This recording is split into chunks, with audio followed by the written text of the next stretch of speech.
Naya et le secret de la mer endormie. Chapitre 1. La plage des murmures. Naya habitait près de la mer.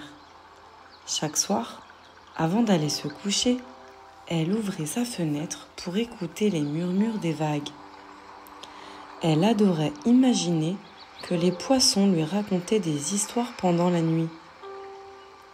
Ce soir-là, une brise légère passa et Naya entendit une voix toute douce, comme un souffle.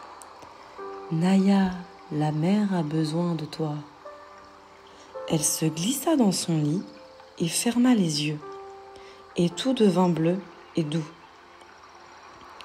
Chapitre 2. Le royaume sous les vagues.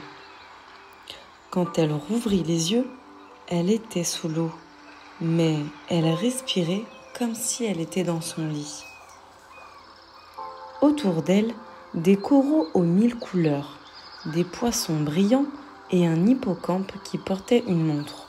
« Bienvenue Naya, je suis Hugo, messager de la mer endormie. » Il lui expliqua que les animaux marins avaient du mal à trouver le sommeil.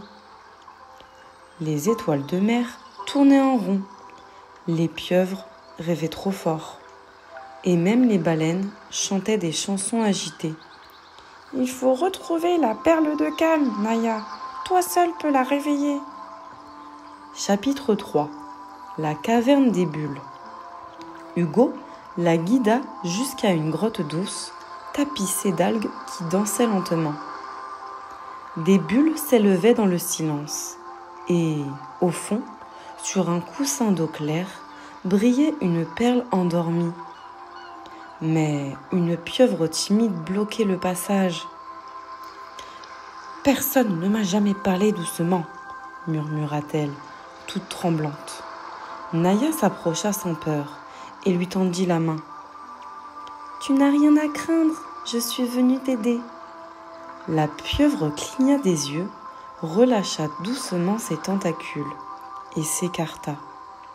Naya s'approcha de la perle de calme. Elle la toucha du bout des doigts. Et alors, une lumière bleue et chaude remplit la grotte. Chapitre 4. Le sommeil de la mer. La lumière de la perle s'éleva dans l'eau comme une luciole. Les poissons ralentirent leurs mouvements. Les dauphins firent des roulades tranquilles. Une tortue géante ferma les yeux en souriant. Tout l'océan devenait calme. Même les vagues en surface se mirent à chuchoter au lieu de clapoter. Hugo s'inclina. « Tu as rétabli la paix des rêves marins, Naya, merci. » La perle s'envola doucement dans le ciel comme une étoile de mer lumineuse. Chapitre 5. Le retour dans le lit. Naya sentit son corps flotter tout doucement. Puis, elle rouvrit les yeux. Elle était dans son lit. Sa chambre baignait dans une lumière bleutée.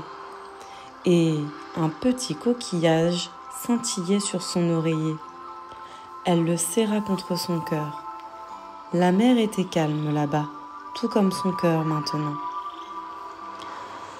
Quand tu fermes les yeux ce soir, pense aux poissons qui dorment doucement, aux coraux qui respirent en silence et aux baleines qui fredonnent de très douces berceuses.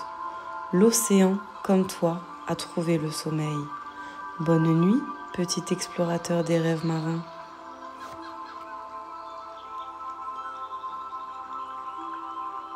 Si cette histoire t'a plu, pense à t'abonner pour ne rien rater des prochaines.